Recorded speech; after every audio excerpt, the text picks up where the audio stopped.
বিয়ে তো দুজনের মধ্যেই হয়। দুজনেরই শ্বশুরবাড়ি হয়। কিন্তু একজনের শ্বশুরবাড়ি তার পছন্দ অপছন্দের সবকিছু খেয়াল রাখা হয় এবং তার পছন্দ মতো সবকিছু দিয়ে তাকে খুশি করানোর চেষ্টা করা হয় এবং একটা মেয়ের বাবাই এই কাজটা করে থাকে যেন তার মেয়ের জামাই অনেক বেশি খুশি হয় তখন তার বাড়িতে আসে এবং তার মেয়েকে সুখে রাখে। আর ঠিক বিপরীত পাশে মেয়েকে যখন শ্বশুরবাড়ি পাঠানো হয়, মেয়ের পছন্দ অপছন্দ সবকিছু তখন বিসর্জন দিয়ে অন্যদের কি পছন্দ, অন্যরা কি করলে খুশি হবে সেই কাজগুলো একটা মেয়েকে সবসময় করতে হয়।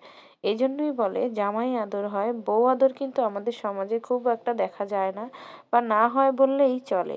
জামাই আদর যুগ যুগ থেকে প্রচলন হয়ে আসছে, এটা সবার কাছে স্বাভাবিক।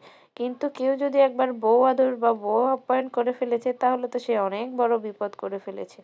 এটাই হচ্ছে আমাদের সমাজের পার্থক্য। দুজনকে দুই চোখে দেখা হবে কিন্তু শ্বশুরবাড়িতে সবকিছু একাই কষ্ট ভোগ করতে হবে একটা মেয়ের ক্ষেত্রে, যেটা একটা ছেলের ক্ষেত্রে কখনোই হয়ে থাকে না।